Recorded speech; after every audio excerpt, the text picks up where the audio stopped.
So welcome everybody to today's class. I am so sorry we were not able to meet last week, but God's timing is the best. So welcome to Women in Digital Business, the Foundations Program on Digital Skills.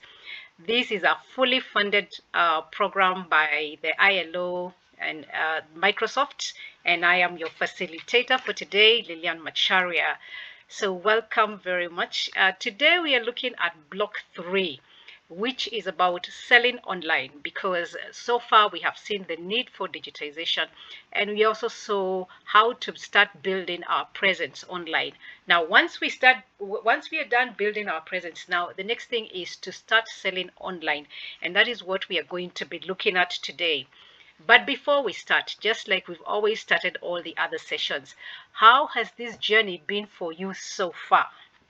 Are you having any challenges navigating the portal or undertaking the tasks? I have been made to understand that the people who are taking the content via phone are having a challenge working on their tasks or on the phone. I do apologize for that. In case you're not in a position to download the document and then fill it out and scan it back, what you can do is once you get to the task, download the questions, then take a pen and paper, just a regular notebook like this, and then you write at the top there, say task 1 or task 2, task 3, then write for me the answers in pen and paper, then take an image of that and then send it to me. Once I have that, that is evidence that you did the task, so I will be able to mark it as complete for you. For those, and this is for those who are taking the program using their phones. For those who are taking their program using laptops, I don't think you're having a challenge. Or is there anybody who is having a challenge? You can unmute yourself and let us know if you're having any challenge. And then also the next question I would like to ask you is the content adding value to you and your business? As we were joining in, Nancy had the privilege of being the first one to join today. And she shared with me that when she came for the program, she didn't think, because she doesn't sell physical products, that this program would add value for her business. But she is happy that as she goes through the modules and the tasks, that she is able to see the value that it will give even her service-based business. And I think majority of us who are here are in service business, and so ensure that whatever lessons we are taking, you can be able to apply them for your service business. And then, are there any of you here that have already started on module 3, the one that we are covering today? And if you have, what has been your biggest take home? What has been that aha moment that you got as you're going through the content, etc.? Then what are we celebrating today? Today, at least I have mentioned, we are celebrating Nancy. She's saying the program is adding value to her. There's somebody else, another Nancy, in fact. I don't know whether she's joined in today. I spoke to her in the week, and she told me that she is celebrating getting a website for her business. She's always had a business, but has never put it online, and now she is happy that she is now gotten to take that step that she has been dilly-dallying about for a while. So who else is celebrating something this week? Who has made a milestone? Who has made a step as a result of engaging with the content that we've been sharing? Who would like to share something? You can unmute yourself, or you can put it in the comments, and then we'll be able to have a look at it. So a quick recap of where we are at. Excuse me. Block 1, we looked at why digitize, and we looked at the different definitions of digitization, digitalization, and digital transformation. And digitization, we saw, is the most basic. This is where you take some analog processes that you do in your business, and now you convert them into digital format. For instance, you take your ledger book, your bookkeeping from a physical ledger book, and now you put it in an Excel spreadsheet. That is digitization. Then digitalization is where you introduce a process in your business that is reliant on technology. For example, you introduce inventory management process reliant on technology. So you no longer have to go and do stock taking in the analog way. You have a system that records when goods are sold, when goods are brought into your business, and then when they are sold to the customers. Now that is digitalization. Digital transformation is where now you take many systems that you have digitalized and then put them all together such that now a customer who comes to engage in your business is able to engage from the beginning all the way to the end online.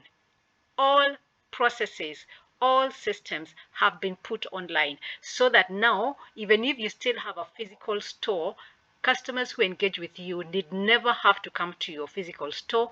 You're able to engage with them online from the moment they get to know of your become aware of your business to the moment they make a buying decision and actually buying the products.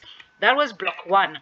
For block two, like I was saying, this is where we talked about creating an online presence, and we talked about social media, the different social medias, the pros and cons, and how each appeals to different demographics of population. So depending on your business, you choose the right social media for your business. And then we had the website and the landing page, and we saw the differences. A website is easier to put together at the beginning if you don't have a landing page, but a landing page, sorry, is easier to put together at the beginning when you don't have a website. Then from there now you can grow into a website as your business grows. So our agenda for today, the first thing will be selling on social media network platforms. That's what we'll be looking at. Then we'll also look at the marketplace versus the business site. And then we'll look at the online sales funnel and setting up an e-commerce store. Now, setting up an e-commerce store might look like it is way out there for our businesses, the level at which we are at. However, it would be a good thing, especially if you sell products, to have that at the back of your mind, that you would want to eventually have your products listed on an e-commerce store as opposed to just having them on social media. So I have a question here. Has any one of you ever bought anything online? And if you have ever bought, how was your experience? For me, I have bought things severally online and I have had pleasant, like really good experiences. And then I've had some very, very nasty experiences. So I don't know anybody who would like to share how their experience has been online. Have you had good experiences, or has it been a near-death experience for you? Who, who's that?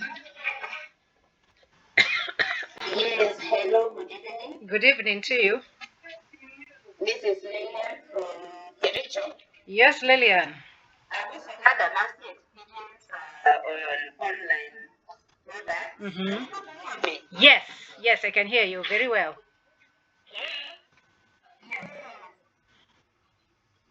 Yeah, so what was advertised online, the Mm-hmm. product I received was completely different. Oh, pole sana. It was bad experience altogether. Hmm. Oh, so sorry about that, Lillian. Yes, sorry about that. Hello? Hello. I did buy something, Mm-hmm. but I got the right product. So really, to me, I did not have a challenge. You did not have a challenge. Yes, and it's good to hear that we have both sides of the experience, because online business, doing business online is the way to go, especially if you want your business to grow, if you want to be known by many people. However, there's some people who take the online business a bit too casually. For instance, if you look at this image here, I'm sure you've ever seen this caption: what you bought versus what you got. Now, this lady was buying a dress for a wedding. She saw the dress that is on the left, and then they delivered the dress on the right. Surely those two dresses are as different as day and night. So as we go and start setting up our businesses online, let us ensure that the images we take of our products are the exact products that we will deliver to customers. Do not go and get some fantastic images somewhere and then your products are very different and then you deliver the wrong thing, because people know how to give feedback on social media nowadays. If you happen to do this, you will damage the brand, your business brand. So let's look at selling on the social media networks, because we sell on social media networks, we sell on marketplaces. And there's a difference between the social media networks and the marketplaces. And for social media, like the word suggests, the software, the apps that are used. Oh, there's a mic that is creating an echo. Okay, sorry about that. Priscilla, please mute your mic. So I was saying that for social media, like the name suggests, is good for socializing. It's good for letting people know how you're doing, how your day has been, how your children are growing, etc. That is what they were built for. But over time, people have started using social media networks for business. Now, the social media networks are good for marketing your products. They are good for showcasing your products, where you are located, etc. However, the social media networks come short when it comes to the actual selling of the product. You will do a stellar job of marketing your products on social media, but when it comes to selling, there is a small disconnect, because those sites, those softwares were not designed for selling. What do I mean by saying that? It means they do not have an option for, say, a shopping cart.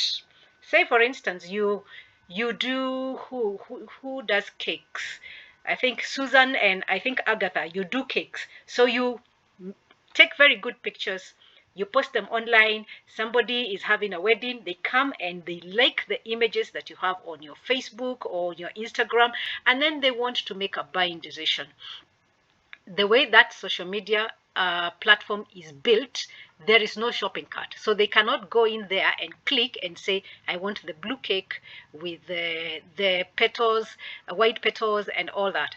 So you would need, once you do all the marketing and awareness creation on social media, to take your customers outside of that social media platform for them to be able to continue with the sale. So either you engage with them either via WhatsApp or via telephone call or via email, so that you get exactly what it is they want. Then they place the order, and then even the payment gateway that they use is a gateway that is outside of where they first knew about you. It is outside of Instagram, it is outside of Facebook, etc. That is very different from a marketplace, where once you go into the marketplace, you see the product, you like it, you place an order, you indicate the quantity that you want, you even indicate how you'd want them, where you'd want them delivered, and then you are given the option to make a payment, and all that without having to exit the marketplace. So are you getting the small disadvantage of social media for selling? It is good for marketing, but when it comes to selling, you have to take that customer outside of that social media for you to be able to now process your sale all the way to the end. Because social media, Facebook doesn't give you an option for putting in a payment gateway. Facebook doesn't give you an option for putting in a shopping cart, etc. So you'll have to get them out of there. Okay. So for you to be able to be successful in social media selling, like I had mentioned, is that you need to create a catalog of all the products and services that you offer, so that when somebody comes to your social media pages, they're not guessing, does this person sell this or does this person sell this? You have provided a catalog for them. And then you've also post pictures of your products. And remember, we said last week that don't wait until the time you have that very expensive camera before you can start posting pictures. Make do with what you have. Take your phone the way it is, and then use natural lighting and use the facilities that you have to start with. Then with time, you can decide to either buy the expensive equipment, or you can start hiring a professional to come with their equipment to take your products, pictures of your products. So don't wait until all that is in place. Start where you are. Just don't do a deliberate shoddy job. Try the best you can to work with the resources that you have. Then the other thing about social media compared to an e-commerce marketplace is that social media does not come with terms and conditions for selling. They might have terms and conditions for using the app. Like say Facebook has its terms and conditions. Facebook does not allow you to use vulgar language. If you do that, you're put in Facebook quarantine or Facebook jail, etc. That is terms and conditions for using Facebook. They don't have terms and conditions for selling, as opposed to a site like Amazon that is a marketplace. So when you go into Amazon, already it has terms and conditions for how customers should be delivered to in case there is a break in the contract you had with the customer. What are the repercussions? What are you supposed to do, you as a seller, if a product got to a customer damaged, etc.? Now in social media you don't have those kind of things, and it can work for you and against you, because at times some customers, because there are no terms and conditions, they go, you have already sent a rider out to deliver the product to them. They get there, they look at the product and they're like, no, I changed my mind, I don't want this. Or they had ordered 3, they decide they want to take 2. Now, without terms and conditions, there is very little room for litigation, and that is why selling on social media comes with its own risk. That doesn't mean that the good on social media should be thrown away completely because of the limitations that they have. What you can do as a seller selling on social media is to have your own terms and conditions displayed in your page, so that the customers get to know when they're engaging with you, when they're engaging with Nancy, what are the terms? Do you pay on delivery? Do you pay before delivery? And if you're to return, how quickly should you return a product? Can you return it after 48 hours, after a week, etc.? Come up with your own terms and conditions that work well for your business to safeguard yourself. Then one of the shortcomings I said about social media is that shipping options are not integrated onto the social media. So if you're providing courier and drop shipping to deliver to your customers, you will have to now get this as a product or a service outside of the social media interaction. The other thing is that social media also doesn't give an opportunity, or does not allow you to have a payment gateway plugged into your social media page. So if you're to get payments from the customers, then you will have to use a service provider outside of the social media. So now I've been talking about social media, and then I have also been mentioning that on the other side we have a marketplace. Now when it comes to e-commerce, you can have a marketplace, or you can have your business e-commerce site. And what does that mean? A marketplace is, say, a place like Jumia. Jumia is a platform that has already been established by a service provider. All you need to do is to go there as a seller and then subscribe to become a seller in that platform. So what does that mean? Once you go into Jumia, you have to abide by their terms and conditions. You cannot go there and start setting up your own rules. You go with the rules of the marketplace as is. Then the business e-commerce site is, for example, Carrefour, the supermarket. Now, Carrefour has a complete online supermarket. You go there, you browse their products, you place your order, you make your payments, and Carrefour fulfills the order. When it comes to Jumia, it is Jumia that fulfills the orders on behalf of all the sellers that have subscribed there. So for instance, if you're buying a pair of shoes on Jumia and you're buying it from, say, Agatha, When you go to Jumia, you do not engage with Agatha. You engage with Jumia. Agatha has given Jumia the rights to engage on her behalf. So Agatha only provides the shoes, Jumia provides the platform, Jumia ensures that delivery is done. When you're making payment, you do not pay Agatha, you pay Jumia.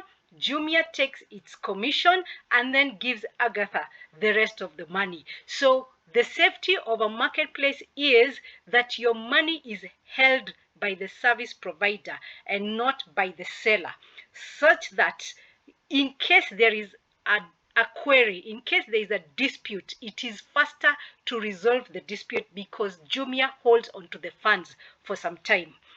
Now, when it comes to a business commerce website, like say the Carrefour, when you go in there, when you're engaging into with Carrefour, the seller. When you're making the payment goes directly to Carrefour, not to another service provider, such that now when you're checking out, for those who buy things online from the supermarket, when you're checking out, they give you a till number, and that till number, when you get to make the payment, you will see that it reads that business name. It reads Carrefour, it reads Naivas, it reads Quickmart, etc. Anybody still not understanding the difference between a marketplace and an e-commerce site? Are we good to go? Let me see by thumbs up.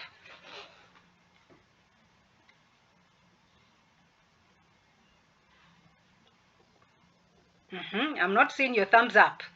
Are you understanding? Okay, good. I see them now. Thank you. Thank you. All right. So the virtual marketplace, like I mentioned earlier, it is owned by the service provider. It is owned by Amazon, it is owned by eBay, it is owned by Jumia. And then the orders are fulfilled on the platform. When you get to make the payment, you pay the platform.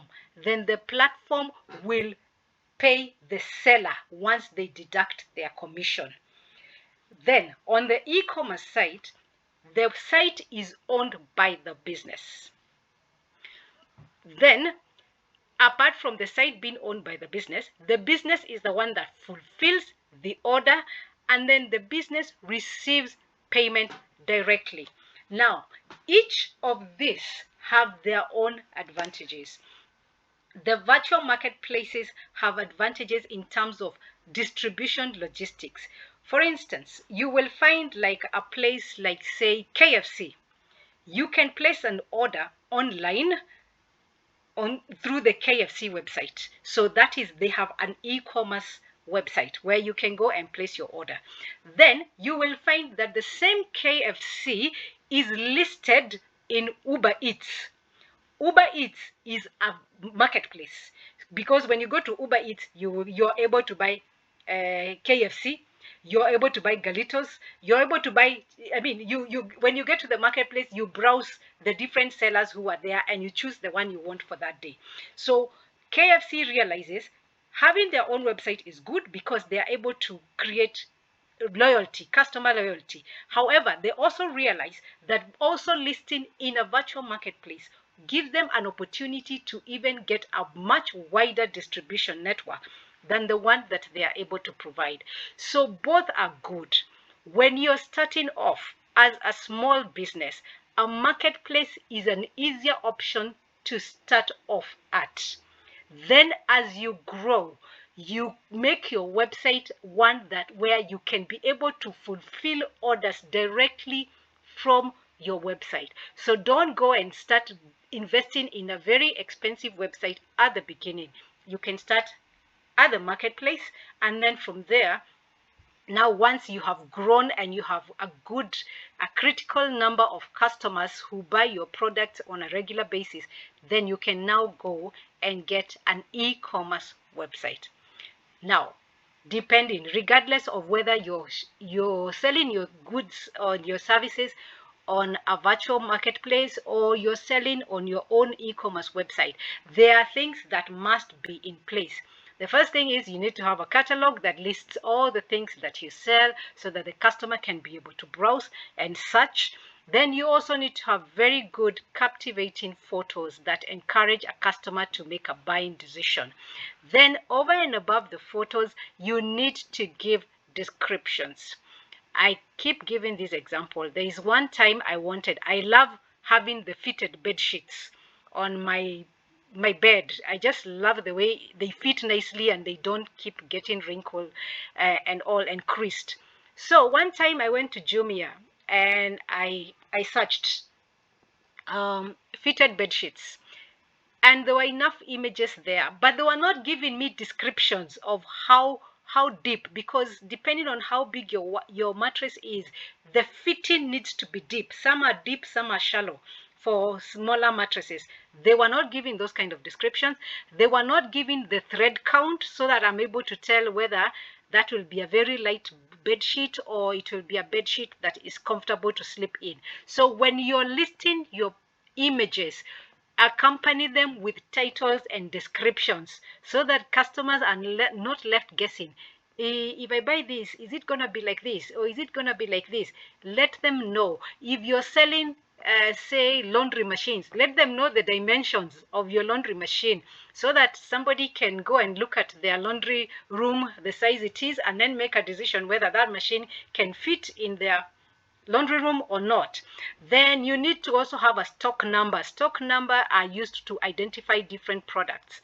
Like for instance, if you go to the supermarket, when you're buying products, when they try to scan the barcode and the barcode doesn't read, you will find that the tellers there are able to key in the stock number for that item, and the item is brought up. Why is it good to have a stock number? One, it helps in inventory control, because now you will be knowing stock X, the numbers remaining are just maybe 50 pieces, I need to start restocking, etc. Then also have your terms and rules for engagement. Let the customers know, do you accept returns? And if you accept returns, is it 100% refund of the money, or do you take a percentage? And then if it is delivery, are you the one who absorbs the delivery cost, or do you expect the customers to pay? And then if it's payment, are they paying before or are they paying after? Then the next thing is have a shopping cart that is plugged into different payment methods. Allow customers to maybe pay via M-Pesa, allow customers to pay via card, etc. If it is you're doing business internationally, have a payment gateway that can deal with both the local currency and an international currency, like say the dollars. Just ensure that when you're putting up your store, regardless of how basic it is, these features that are mentioned here are captured in your store so that customers will have a good user experience when they come to your store. Any questions so far?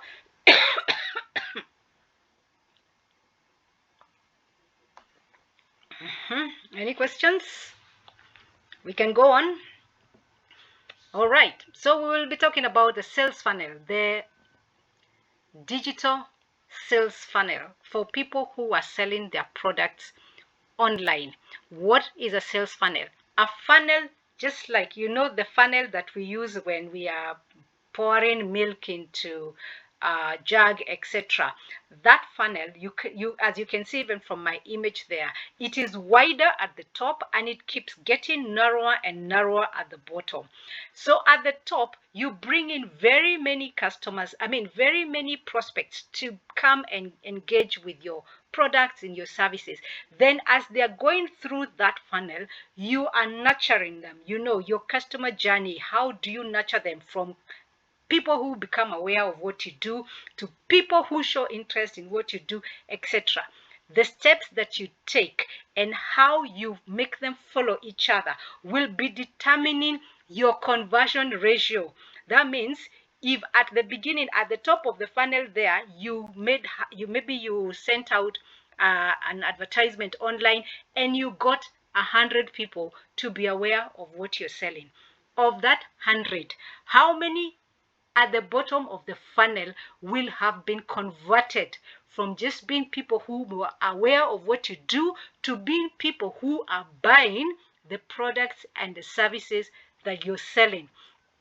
And the function of a sales funnel is to move people from being potential clients all the way to being customers. Prospects are people who have the potential to become your customers. Have as many prospects as possible, because like I said, the funnel keeps getting narrower. Once you get the prospects into your funnel, you nurture them by talking to them about the benefits of your product, talking to them about how your product is that one solution that takes away all their problems, etc. That is when now you start converting them to leads. Leads are prospects who have taken a step further. They have shown interest in your business. They have shown interest in what you sell. They have shown interest in what you do. And then from leads, now you continue nurturing the relationship to a point where now the leads make buying decision. People are said to be your customers when they buy your products. If they are aware of your products, if they are showing interest in your products, but they are not buying any products from you, those are not your customers, my friend. You need to find out, where are you having a disconnect or a breakdown in your sales funnel? Are you very good at bringing in prospects, but now you're not nurturing them to become more interested in what you do? Or even once they show interest, you're not engaging them enough for them to make a buying decision. And we will look at the IDA sales funnel. This is a very good funnel to use when you're engaging in online business, digital business. And IDA is an acronym for awareness, interest, decision, and action. So we always start, especially there are several people here who've told me, Priscilla has told me her business is new. Nancy has also indicated her business is also new. So you need to be doing a lot of awareness creation. People don't know you exist. You're not Coca-Cola, you're not Safaricom. People need to know that you actually exist and you actually provide solution XYZ to the marketplace. So you engage in a lot of awareness creation activities. And this is, you do content marketing, you write about your product, you write about your services, the benefits of your product and your services, etc. Then you come in and let people know through webinars what you do. So you call people for free webinars, and they come and engage with you, they come and engage with your product. And then from there, once now you've created awareness enough, start making people show interest. How do you do that? You start now, your content starts moving away from just creating awareness to letting people know. You know, the way they say in psychology, one of the ways you sell is to create a scarcity in the mind. Psychology of selling. You let people know, sign up now. You don't want to miss this. This offer lasts X for X number of days or X number of weeks. Now you're enticing people to choose you. Because remember, whatever product or service you're selling, there is very likely a very high chance there is somebody else who is doing like 98% of what you're doing already. So you need to start showing those people, choose me, not them. So you start giving them estimates, you start giving them free quotes. If you work with me, if I work with you for a period of 12 weeks, this is what I'm going to be able to help you achieve, etc. Then after now you have shown them interest, they have started looking like they really are warming up to your product. The next thing you do is to help them make a decision. One, you have to make yourself relatable. If people just sniff arrogance, attitude in the way you communicate or in the way you engage with them, they are going to run away from you. You have to make yourself relatable so that you help the customers to make a decision. This is where now you start doing things that help them build trust. Because they say People do business with people who they know, like, and trust. So what are you doing to build your customers' trust? One of them is providing them with consultations so that they see, okay, this person is not just about getting my money. This person is about also wanting to help me move from where I am to where I would want to be. You offer them training sessions, or if it's a product that they are not they don't know how to use, you offer them training session. Then you offer follow through. You keep walking the journey with them. Make yourself as real to them as you can. Then from there, now the last step in the sales funnel is action. And this is where now you put in place things that make it easy for customers to take action. One of the things is you need to have your products. If you're selling products, you need to have your products available. You can imagine going through the entire sales funnel. Then when the customer is ready to take action, you're telling them your products are not available. You have run out of stock. No, make it easy. The day they decide they want to buy, enable the environment to facilitate the sale. So give them demonstrations, then talk to them about how else you can support them after the sale. Make it easy for them to make payments. Customers don't want you to start saying, oh, you know, we don't, because of, I don't know, 1, 2, 3, 4 things, we are no longer taking online payments. You can only pay us by cash. No, no, no, no, no.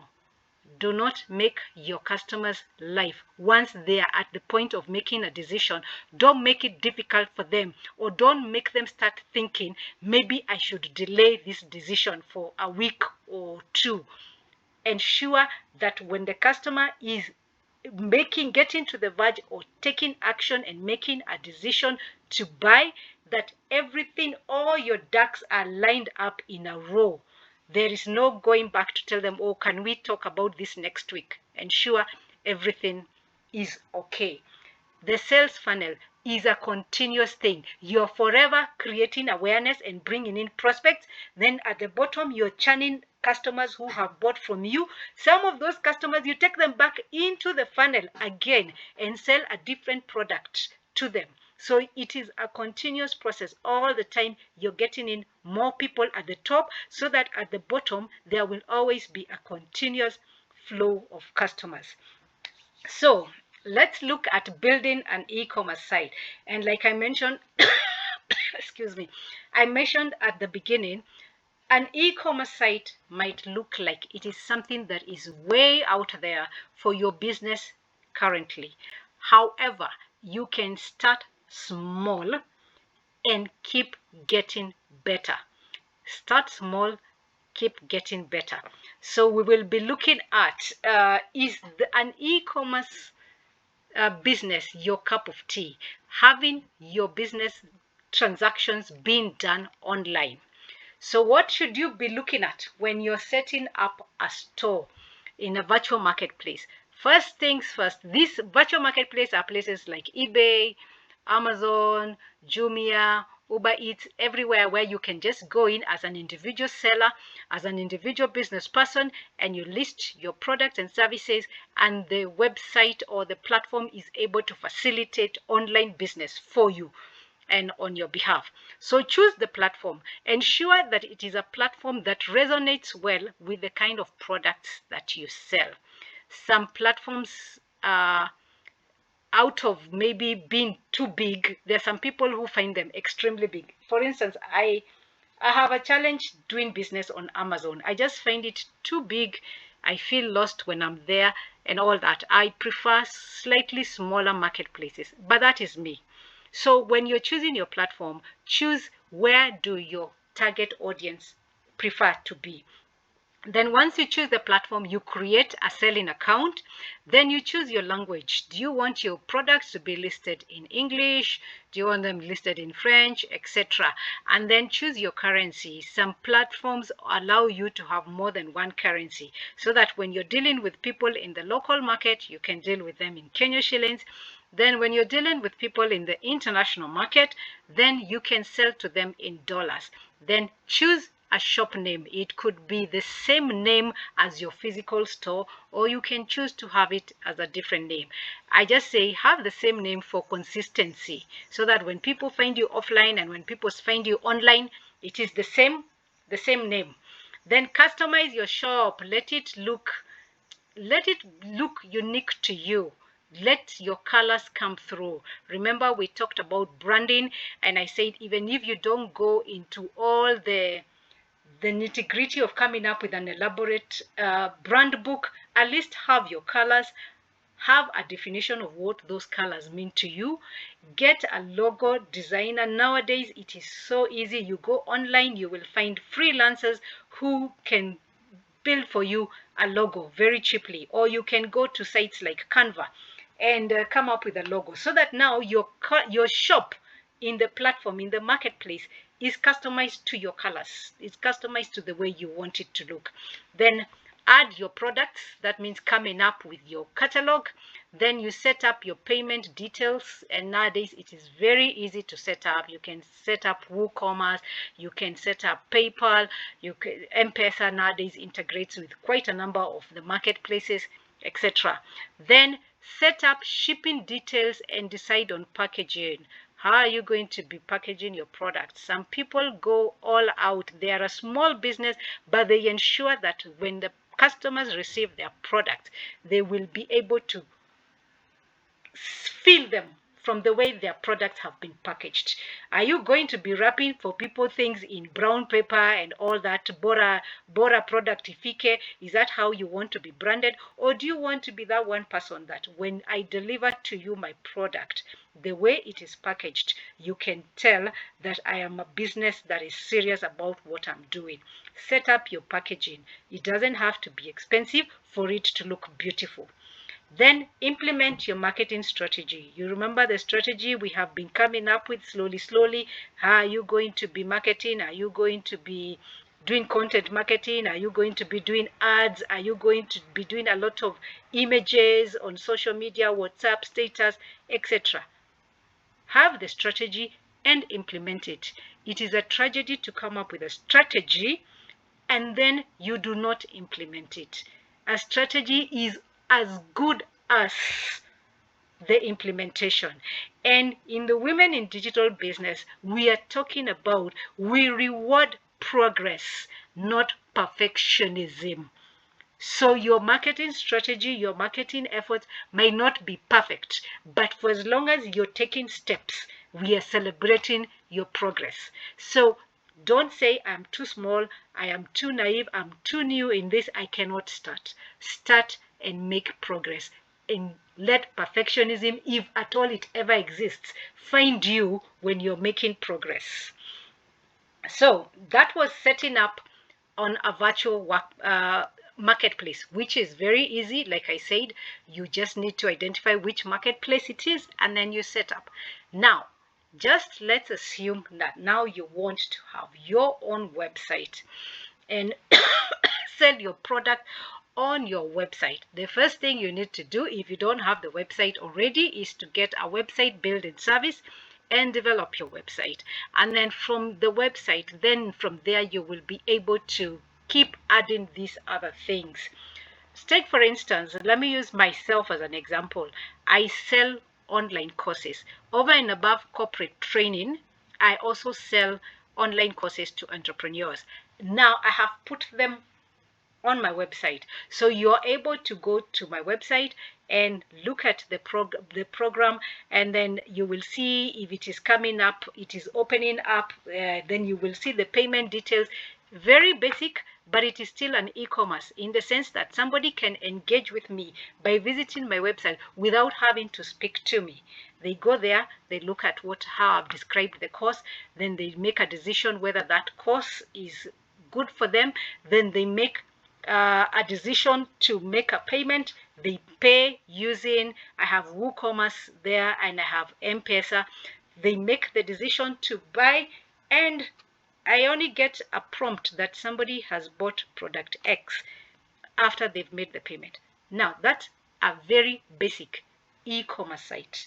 If you keep waiting for the day your website will be as complex as the one for Carrefour, you will live in fear of starting. That's what I'm trying to say. Start with what you have, how you have it, keep getting better. Progress over perfection. Take the baby steps, do a few things, tweak them, get feedback from your customers, keep getting better.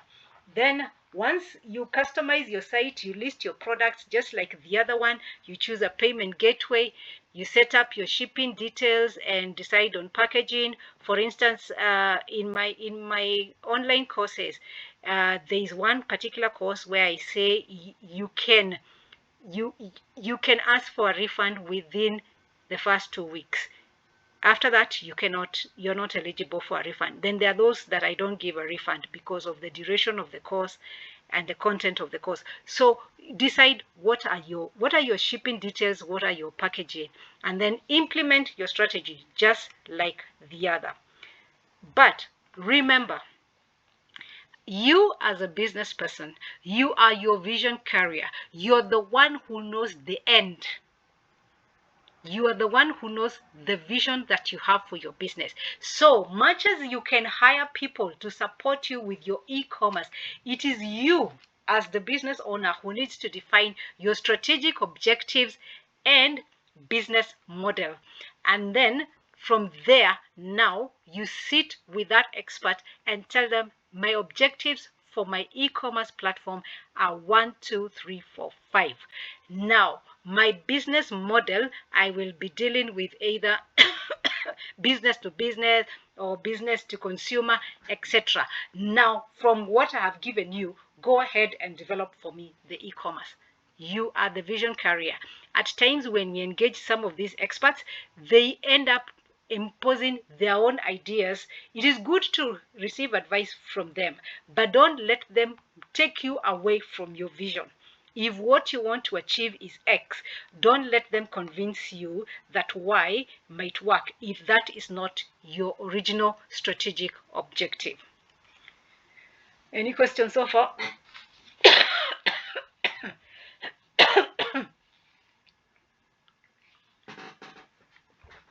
Any questions? If I see the thumbs up, thank you, thank you.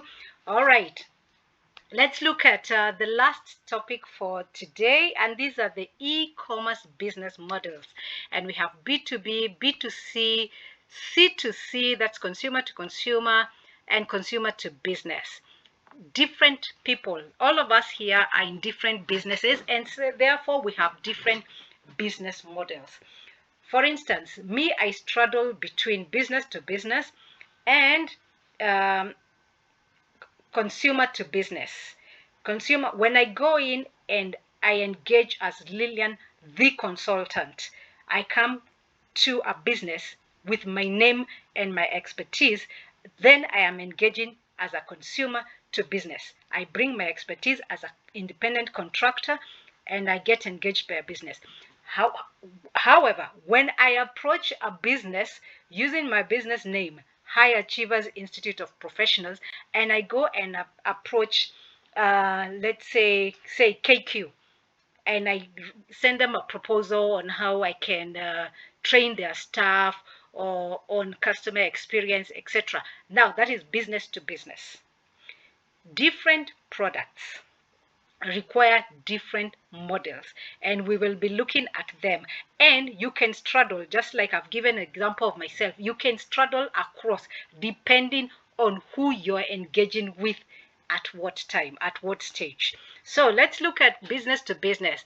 This is where one business sells a product to another business.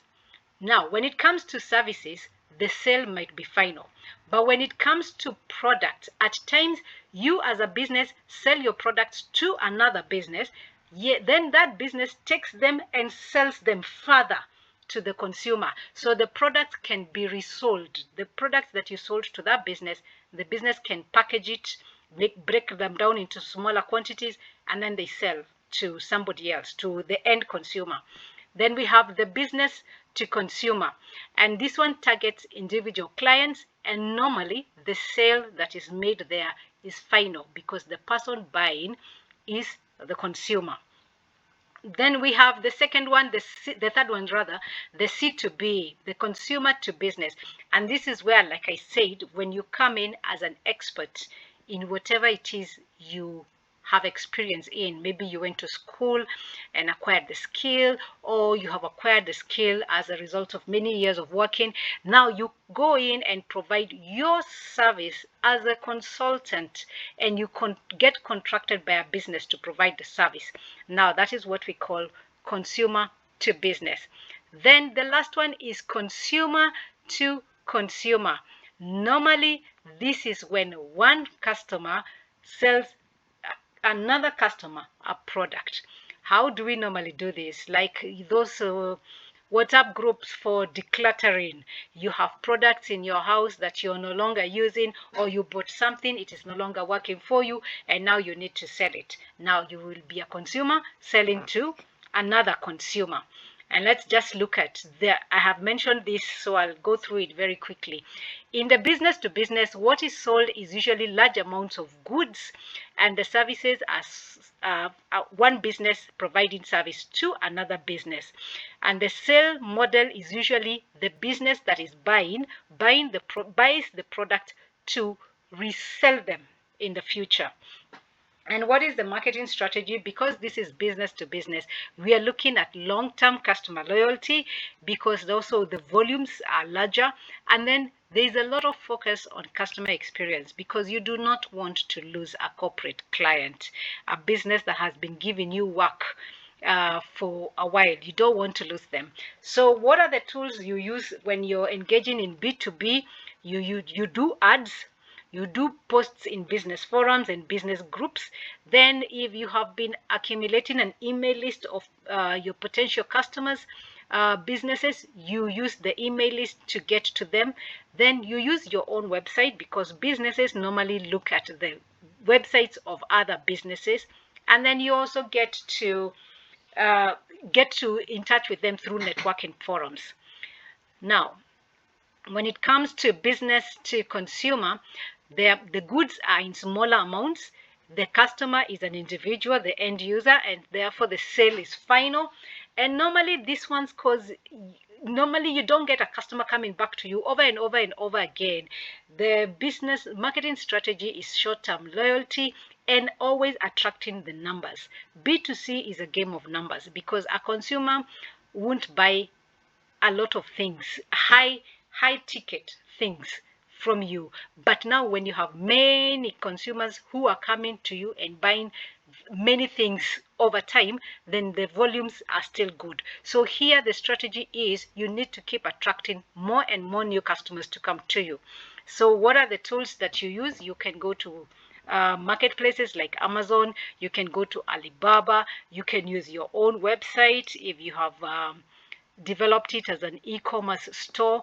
Then social media is also a very good place to get to speak to end user consumers. Then C2B, consumer to business. This is where contractors, and I'm sure quite a number of us here are professionals in what we do. Now, here you provide the business to other businesses, and it is also short-term loyalty, because it is on contract basis. When the contract comes to an end, you move on to the next business as an expert, etc. So what tools do you use? You can use places like Teachable if you're doing online courses.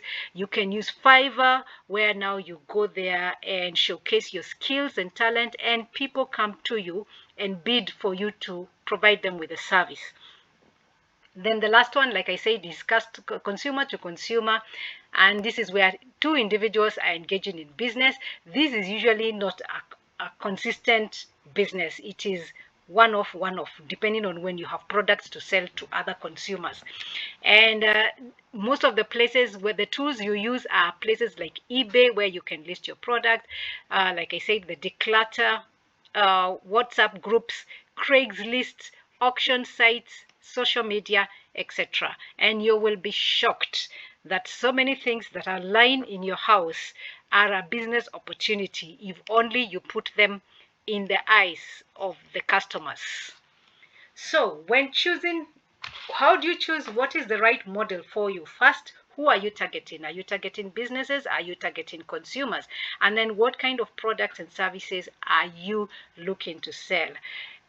When it comes to consultant expert services, the consumer to business model works very well. So depending on what product you're selling at what particular time, you choose the right model. Then what is the user experience? If I come and engage with you as a business, have you provided a user experience that will make me trust you? Do you have a website? Do you have businesses like engaging with people who have physical stores, even if they don't intend to visit, etc.? Then when you're engaging with people, especially C2C, people who don't know each other, how secure is the payment? Or will I make a payment and then you as the person selling don't dispatch the product? So when you're doing C2C, it is good to go to a well-trusted marketplace and list your product there, because people will trust that marketplace to ensure that the sale is complete. Then also look at what is the customer support before choosing the model. Is it a place where if customers have complaints, they can write and they are able to receive assistance or support? And then is the model scalable? The most ideal model is the business to business, because now there you're talking about long-term customer loyalty, you're talking about big volume items, etc. So you can start on a smaller model as you progressively grow to start engaging business to business. And then also consider what are the prospects for future growth in the model that I am choosing. C2C does not have future growth unless you are a person who does a lot of impulse shopping, and therefore you will be needing to keep selling the things that you have accumulated. Now, just like we had mentioned about coming up with your e-commerce platform, your e-commerce business model needs to be adapted to the product or service that you sell, as well as to your target market. If you choose the wrong business model, then you will not be able to attract or create awareness to the right target market. So choose the right e-commerce model, work on it, and then see how you can scale it to move to the next one. Any questions so far?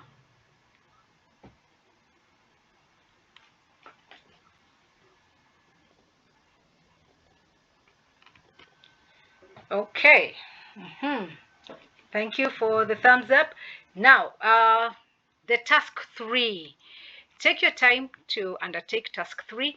And I would like to mention here now that those questions, as the tasks progress, they become more detailed and they're asking more questions. Now, you don't have to answer every question. What do I mean? Some questions are not applicable to the stage at which your business is at, or some questions are asking questions that can only be answered by somebody who sells products as opposed to somebody who sells services. Say, for instance, if there's a question you come across that is asking you, how will you be shipping your products? And you do not sell products, you sell services. For that kind of a question, you just answer, not applicable for my service business. Then, when it comes to, say, choosing your brand colors, you can write brand concept not yet developed. If you don't have brand colors yet, you can always revisit these tasks and redo them again to fine-tune them to the stage in which your business is at. What I'm trying to say is, don't kill yourself with a task if you do not have an answer for it. You indicate that it is not, you're working on this. You indicate business is still new, have not yet developed a website, business is still new, I do not have a landing page. However, that does not mean that as you come to the final task in block 5, you will not come up with at least, say, a strategy of how you will get your first landing page. Are you getting me? What I'm saying is, you don't have to answer, you don't have to have the right answer and the detailed answer for every question at this point in time. Answer them to the best of your ability. Then keep revisiting and seeing, now that I've been doing online business for say 2-3 months, what else can I improve on the answers that I gave? Then keep improving on it. Even me, I did this course last year. I still keep going back to my answers and retweaking some of them. As I engage more, I start realizing, okay, my business now, I am able to provide this. So I go and rework my answers. So don't get stuck. And if you really are getting a bit challenged, always reach out to me for clarification, and I will be more than happy to assist you. So now, thank you very much for coming this far. For module 3, we have goodies. The first person to complete module 3, the module itself and the task, will get a 1-hour coaching session. The second one will get a 45 minutes coaching session. The third one, excuse me, will get a 30 minutes coaching session. The fourth one, the third one is a 40-minute coaching session. The fourth one, a 30-minute coaching session. And the fifth person will get a 25-minute coaching session. Those who got for module 2 are still, some of them are still redeeming their coaching sessions. So I put it out to you, go out and do your modules, and I'll be more than happy to work with you. And especially now that we are getting into the final action plan, I will be happy to coach you through how to come up with that action plan and how to hold you accountable on the things that you do agree to undertake. All right. Any questions?